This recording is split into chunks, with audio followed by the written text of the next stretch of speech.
To learn how to destroy bases using Super Bowler, watch today's video. Hey guys, my name is Godblin, a former pro Clash of Clans player and currently a pro builder at Clash Champs. I've restarted my YouTube channel to bring you strategy videos and once in a while base layouts. Base, what I want to be doing is I want my Warden to keep these two defenses busy so that my Flame Flinger can get some additional value on the right hand side. And then I want to be using my Archer Queen with the giant arrow to snipe a few of those buildings, and especially that Archer Tower, so that my main push of the entire army is gonna be smoothly into that core. And then we're gonna be jumping over into the core, and just see how the rest goes. So I do have to say, with these walls in the core, it may be some iffy pathing into the town hall, but I think it should be alright. So we started with the Warden Walk, and as you can see, the mortar is not busy yet. So we're going to be using the Flame Flinger now already, together with a Yeti. And it wasn't really ideal here because my Warden got pulled for a second, but it wasn't for very long because the Yeti already died. So as soon as we have that expo down, we can start with the queen part. So as you can see, Flame Flinger doing some great work, and it will probably get that multi-geared tower as well. So here we go with the main push, and there's the queen, and then wall break in. So just in case, I use two because it's kind of iffy to get into the right compartment. And as you can see, if that Archer Tower was still up, then there was a chance that these Super Bowlers would have swooped around. So still looking pretty good. Freezing there. And there we go. A nice little rage into the town hall. So I think it should be going down. Okay, so this is not ideal. All the healers are going on other troops. So using the Skelly spells with the Royal Champion on the top side to make sure that my queen stays alive. And yeah, in the meanwhile get a lot of value over there. So let's see, town hall about to go down. Okay, so a little bit lucky on the town hall there. And as you can see, the whole squad is going outside because the Flame Flinger opened those walls, which is also not ideal. But I still have a lot of troops left, and I still have the Royal Champion, still have the Queen, still have a couple of healers on both sides. That's really nice about the giant arrow with the healer puppets as well, that sometimes while your healers are dying, you still have the other healers from the queen left. So at this point we got the ability. Normally I try to time this ability on like a monolith, single inferno, or an enemy hero, but I knew I was gonna get that hero down anyway, so I just popped it. So as you can see, pretty easy 3-star, even though it didn't go as planned. On this base, we're gonna have a similar approach. So we're gonna be distracting these buildings so that the Flame Flinger can do some additional value on the left side and taking out these buildings.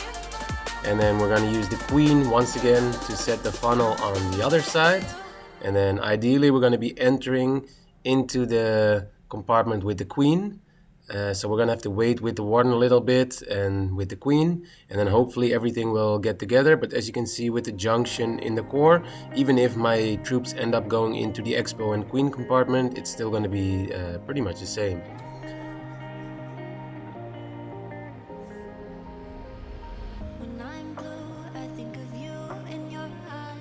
So Warden down, and the Flame Flinger down.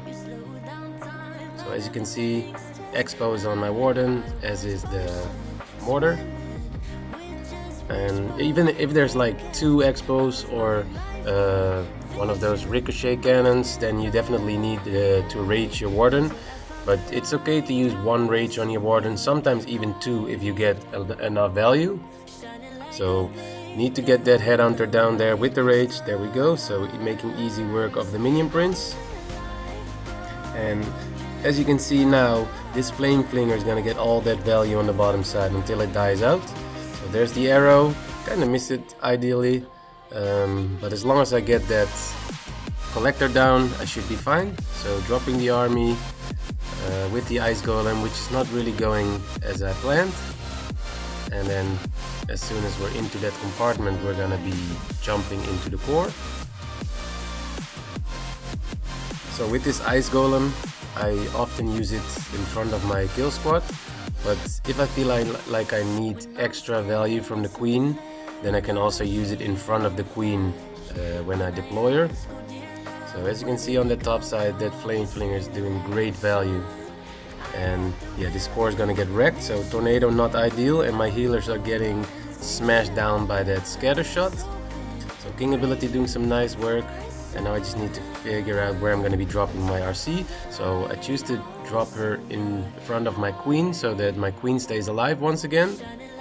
I'm using the wall breaker to get queen into that base, but she's dead, so that didn't really work out as planned. Still got some hog riders left that I can use to assist my royal champion with. And as you can see, with these electro boots, these skellies are they're no good. Still have the king left. Actually, the king just died, so I got the phoenix left with the warden, still putting in some work, getting that archer tower down. And as you can see, this is already GG. With these hogs from the royal champion and the additional hogs and the single inferno just targeting one single troop, it's gonna be a GG.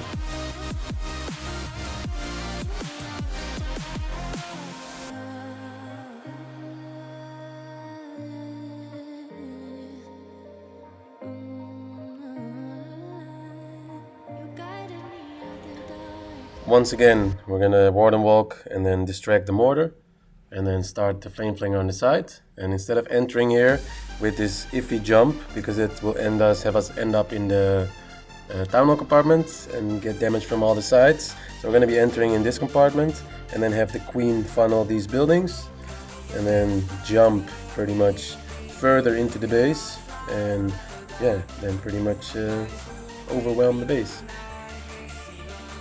So starting the warden walk, distracting that mortar, and then it's time for the flame flinger. I was a little bit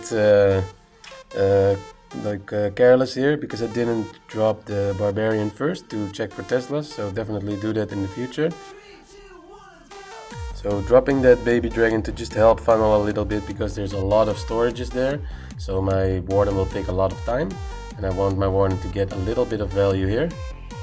So raging it and need that headhunter down for the enemy queen. There we go, perfect. So at this point I'm debating, should I wait and go for the expo or should I just spam everything in between? And it's been a while since I did this attack, now that I'm voiceovering it, but I think I'm going for that expo. Okay, so there we go. So now I just want to wait until that expo is pretty much down, and then I can start my push into the base. So there's the queen, perfect funnel there. And there we go with the spam army. So I use the ice golem here because I want to take out that enemy king and not have my queen die right away. So rage to get into the compartment. So to have to time my warden a little bit here because that giga bomb is there. So some of my troops are going into the town hall, which is great, and the rest of it is going where I want to. So in the worst case scenario, the town hall doesn't go down. You always have your royal champion to clean it up. But I don't think I will be needing that here. There we go, town hall goes down. So most of my troops are outside of the base. There's still a couple of them inside of the base, but as I was saying, that's why I didn't want to jump into that core, because then you get firepower from all of the sides, and yeah, your troops don't like that. So royal champion to support, and some hogs to help the royal champion. So these Yetis, as you can see, the new level Yeti is pretty great in your clan castle as well. So still have the king ability, and there we go, base is crushed.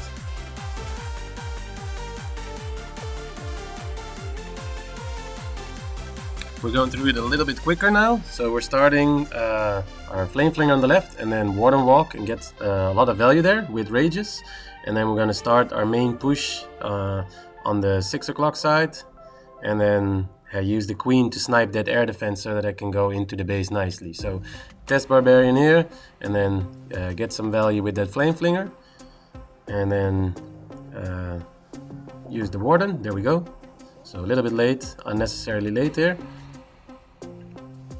So just gonna take out at least the scatter shot, the enemy queen, and the multi-archer tower. So I'm using the Yeti here to just help get some buildings down there. So raging that warden, test loon, not really that I needed it, but I just wanted to speed it up a little bit, and if I get a black mine with it, then yeah, that's nice. So partial CC lure here, so wasn't really the greatest balloon, to be honest, because I did lure the CC. If this was an ice golem, that would have been rip, but hey, we all need some luck in our life, don't we? So almost taking down the buildings that I wanted, and there we go, queen almost dies, but I have this invisibility spell that I can use to support her, and I think, I'm not sure, but I think I grassed a free spell here, but we're still looking healthy, and it's just this expo that's gonna be left.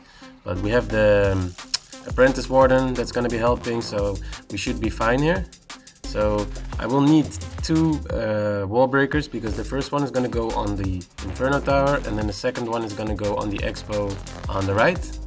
And then we're going to be jumping onto the monolith, and yeah, pretty much everything is reachable from there. And the few things that aren't, the queen is going to loop around, and if the queen doesn't loop around, then we have the royal champion.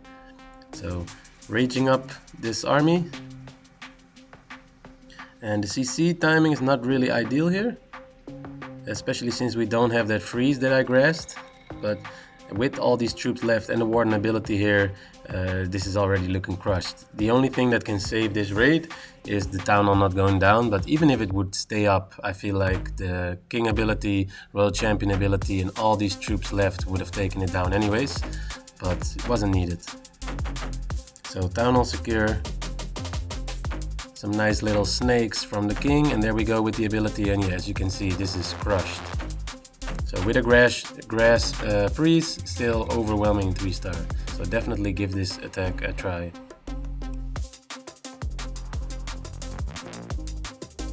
So last replay, we're gonna start the flame flinger over there and have the warden on the side again to support a little bit, and then pretty much use the queen again on the flank side, so on the 6 o'clock side, and then enter somewhere around that cannon. So worst case scenario, they're gonna walk into that open compartment, and ideally they go into the elixir collector, and then we're gonna jump into the core and yeah, hopefully overwhelm the base and use that strong RC on the back end once again.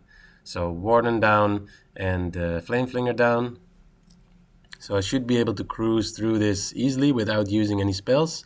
Maybe the enemy queen will be of a little bit of an issue. Okay, there we go, Tesla's popping, very nice.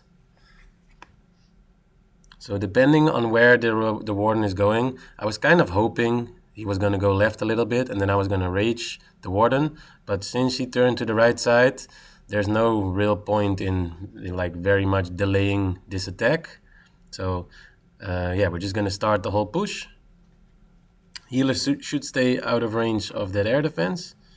There we go with the queen, setting that funnel, and now I need a double wall break into the compartments. So as you can see here, some of my troops are going into the empty compartment, and some of it is going in the other one, but the jump is gonna connect all of them anyways. So not ideal with this air defense staying up now, but with this warden ability I should be able to save it. So I'm waiting patiently, there we go, with the warden ability and the king ability, because that monolith was doing a lot of damage. And yeah, I should have used the skelly, but yeah, we're not perfect. So with this rage push, this should be able to overwhelm this whole core, but we're gonna support the core with the invisibility spell, and as you can see, it's getting a lot of value in there. So nice bounces on that multi defense. I'm not even sure what it's called. It's not the multi tower, it is, yeah, instead of the multi archer tower. So as you can see, looking pretty solid. I still have the RC alive. I still have the queen alive. I still have a lonely titan on the bottom alive, just banging a wall for the rest of his life or her life. So it's looking pretty nice. Still have those healers on those bowlers, and this is looking pretty good. So guys, if you like these kind of videos, please subscribe, and if you have feedback, let me know. I'll try to respond to each and every one of your comments. Thanks for watching, and see you in the next one.